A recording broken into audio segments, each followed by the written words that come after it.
please go ahead and introduce yourself and let us know a little bit about what you do. My name is Pat Little, and I am the Executive Director of Southwest Llama Rescue. I've been working active with rescue about 22 years now. Wonderful. Okay, so one of the first questions I wanted to ask you is, with baby llamas and alpacas, I know you mainly do work with llamas. Have you seen where they have been taken away from their herd when they're very little and that ends up with behavioral problems? Is that something you encounter in the rescue?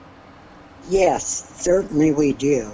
It's something that we're very familiar with because we get some of the ABS males that people call us and want us to assist them or give them help because a male llama has knocked them down to the ground and injured them. Wow. And so we provide all of that. It's just called ABS, or abhorrent behavior. It is caused when a person interferes with the bond between a mother animal, and it isn't only in llamas. It happens in a lot of species. If you interfere with the bond of the mother with the baby, the offspring, then there's going to be problems because then they imprint on you. Right. So taking a baby llama away from its herd, away from its mother, shortly after birth would definitely be problematic? Yes, it's absolutely going to be problematic because you're going to have an animal that is very maladjusted. The only way an animal knows how to live within the animal world, in the herd, is by learning from their mother or from the other animals in the herd. Mm-hmm. So they have to have that teaching so they know that they're a llama. Right. And if you interfere with that, then they imprint on you.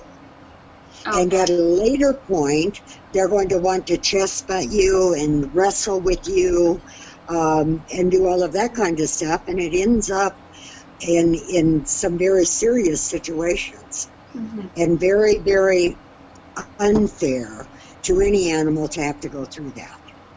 Right. Okay. Well, and then my next question has to do with shearing. And I wanted to ask you, is the fur, the fiber on the llamas insulating? Does it help if you leave it on without shearing? Does it help them stay cool during the summer? Is that better for their body temperature? No, we shear animals any place where the temperatures get above 80 degrees. You need to shear the animals. The wool helps protect them from the sun. Mm-hmm. A certain amount of wool on the animal. So we don't shear them down to the skin like they do sheep. You take sheep all the way to the skin. You do not do that with the llama. You leave wool on that animal because that does protect them from the sun. Okay. It does not protect them from cold. And how much would you leave on the llama? We leave about 1.5 inches or 2 inches. Okay, so in your opinion, do llamas need to be sheared every year? If they are in a climate most climates, llamas need to be sheared. If you are in a climate that is very cold all the time and you don't have temperatures that get above 75 degrees or 70 degrees, and if you brush the wool, if the people that show llamas work with llamas differently than we do, mm-hmm. They brush that wool, and they have animals that are very fine wooled, and they keep the mats out of the wool so that the air can flow through the coat. Okay, so a matted llama with years of fiber in 110 degree heat is not a good thing. No, and they will heat stroke. Llamas do heat stroke. Okay. And the biggest percentages of the time, if they heat stroke, you're not going to save them. you're going to lose them. Okay. We live in New Mexico, and our temperatures we usually have those real hot temperatures in June. This year they've come in July instead. And we make sure that our animals are sheared by the end of May, so that we have their wool so that they can be comfortable and they can be safe in the heat. Yeah, that makes sense. Okay. Anybody that will do that, and we have two females that are right over down the mountain from us, and those two females, the lady called because she had to bottle feed those babies because they were taken away from their mother by the ranch people. They took them away from the mother. So she took on the responsibility of trying to raise those llamas as best she could without constantly touching them and that. We made a stanchion, a wood stanchion, and put bottles in it. And we glued llama wool to it, to all kinds of things to try to assist her with handling those llamas. And yet, they were very difficult to work with.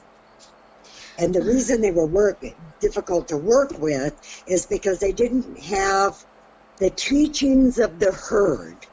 The mother first, and then all of the other animals are in the herd. And they have to have that in order to know how to react. They're not then going to imprint on you and teach. They think that you're one of them. And that's what happens, and that's why you can't do that. You can't have an animal that is going to grow up to be a happy and a healthy animal if you do that, and it is extremely dangerous, especially in the males. Okay, and just to clarify, does it happen with females as well?